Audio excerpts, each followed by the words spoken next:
Supreme court की रोक के बावजूद रेवंत रेड्डी की सरकार ने 400 एकड़ में फैले जंगल को रातों रात कटवा दिया। दर्जनों सरकारी बुलडोजर रात के अंधेरे में काम पर लगे और सुबह तक हरे भरे जंगल को मैदान में तब्दील कर दिया। रेवंत रेड्डी की सरकार के इस एक्शन का जबरदस्त विरोध हो रहा है। असल में हैदराबाद सेंट्रल यूनिवर्सिटी के आसपास 400 एकड़ में फैले कांचा गाचीबोवली फॉरेस्ट को हैदराबाद का लंग्स कहा जाता है, लेकिन रेवंत रेड्डी की सरकार इस जंगल को काटकर यहां कमर्शियल एक्टिविटी करना चाहती है। विकास के नाम पर हरे भरे जंगलों को काटकर आईटी पार्क बनाना चाहती है। इसी का विरोध हो रहा है। मामला सुप्रीम कोर्ट में गया। पिछले हफ्ते सुप्रीम कोर्ट ने भी इस मिनी फॉरेस्ट को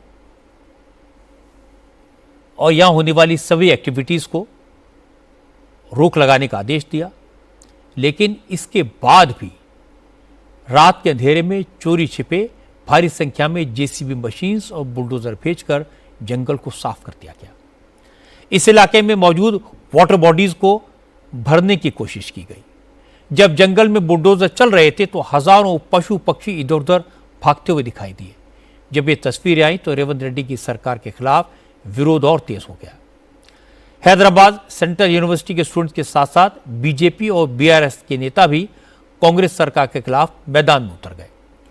बीआरएस के वर्किंग प्रेसिडेंट केटी रामाराव ने कहा कि रेवंत रेड्डी की सरकार जंगल की जमीन बेचकर पैसा कमाना चाहती है। अगर सरकार की नीयत साफ होती तो सुप्रीम कोर्ट की रोक के बावजूद आधी रात में जंगल काटने के लिए बुलडोजर न भेजे जाते। इनको इस चीज तक का एहसास आज तक नहीं है कि वो काम जो किया गया वो गलत है। 10 दिन में अगर कोर्ट को गुमराह करने की कोशिश, जुडिशियल ओवररीच की कोशिश, क्या जल्दी थी कि 100 जेसीबी भेज के वहाँ के जितने एनिमल्स हैं, वहाँ के जितने झाड़ है, हर चीज़ को उगाड़ने की क्या ज़रूरत थी। तो इसीलिए आज आंदोलन हो रहा है, इसीलिए आज नेशनल आउटरीच है कि जो चुप के पूरा वहाँ की मिनी फॉरेस्ट को ख़त्म करने की जो साजिश गवर्नमेंट ने की आज एक्सपोज हो गया। गवर्नमेंट के पास कोई जवाब नहीं है। आज कहते हैं कि खुद का गवर्नमेंट का ज़मीन है, तो गवर्नमेंट का अगर ज़मीन है तो चोरों की तरह जाने की क्या ज़रूरत थी? चुप के क्यों रात में जाने की, काम करने की क्या ज़रूरत थी? अगर आपका ज़मीन है, गवर्नमेंट का ज़मीन है, जो बार बार कहते हैं, तो खुलेआम जाते, सुबह जाते, कोर्ट को समझा के जाते, कोर्ट को कन्विंस करके जाते। आज क्या हो गया?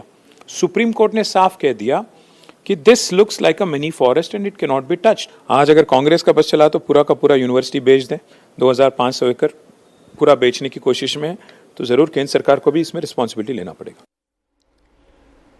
रेवंत रेड्डी की सरकार और कांग्रेस इस मामले में कोई सीधा जवाब नहीं दे रही। सरकार की तरफ से सिर्फ इतना कहा गया कि सभी पक्षों से बात की जा रही है। सरकार ने सिर्फ अपनी जमीन को खाली करवाया है। तेलंगाना कांग्रेस के अध्यक्ष महेश कुमार गौड़ ने कहा, बीआरएस को इस मामले में बोलने का कोई हक नहीं है, क्योंकि चंद्रशेखर राव की सरकार ने हजारों एकड़ जमीन बेच दी, लाखों पेड़ काटकर शहर को कंक्रीट का जंगल बना दिया। विपक्षी तो बोलते हैं केसीआर 10,000 से ज्यादा एकड़ लैंड हैदराबाद के प्राइम प्रॉपर्टी बेचे सो है, 1 लाख से ऊपर लैंड डिफॉरेस्ट करा है। उनको क्या हक है बोलने के लिए? हैदराबाद और तेलंगाना को तबाह करे सो लोग आज बोलने का हक नहीं है। सरकार में जो भी डिसीजन लेना है, रेवंत रेड्डी साहब as a chief minister will take the decision. तो अल्टीमेट डिसीजन बाद में लेंगे। सबसे सोच विचार करना, ये तो डेमोक्रेटिक सिस्टम में एक वसूल है। हैदराबाद यूनिवर्सिटी फॉरेस्ट मामले में बीजेपी ने भी रेवंत रेड्डी की सरकार पर हमला किया।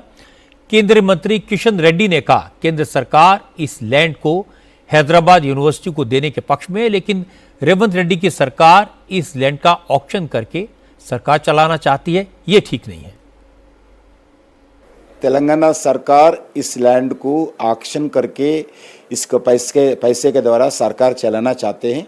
इस लैंड को जो अभी एनिमल्स है, बर्ड्स है, वाटर टैंक्स है, इको जोन है, इस लैंड को बिल्कुल ऑक्शन करना गलत है। इस लैंड के लिए आगे और डेवलप करना चाहिए, इको सेंसिटिव जोन ना के डेवलप करना चाहिए।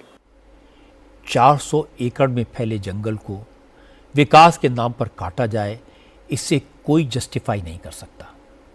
एक्सपर्ट्स का कहना है कि इस फॉरेस्ट में पेड़ पौधों की 75 किस्में हैं, पशु पक्षियों की 233 स्पेशीज हैं, कई एंडेंजर्ड एनिमल्स और बर्ड्स इस फॉरेस्ट में पाए जाते हैं। ये जंगल पूरे हैदराबाद को सांस लेने लायक ऑक्सीजन देता है। अगर ये जंगल नष्ट हो गया तो हैदराबाद और उसके आसपास के इलाके में गर्मी बढ़ जाएगी, टेम्परेचर 3 डिग्री तक बढ़ जाएगा। शायद ये सब बातें देखकर ही सुप्रीम कोर्ट ने इस जंगल को काटने पर रोक लगाई थी। अब रेवंत रेड्डी इस सवाल का जवाब नहीं दे पा रहे हैं कि आखिर उन्होंने रात के अंधेरे में इस मिनी फॉरेस्ट पर बुलडोजर क्यों चलवाए। अगर विकास के लिए काम इतना ज़रूरी था तो दिन के उजाले में ये काम क्यों नहीं किया।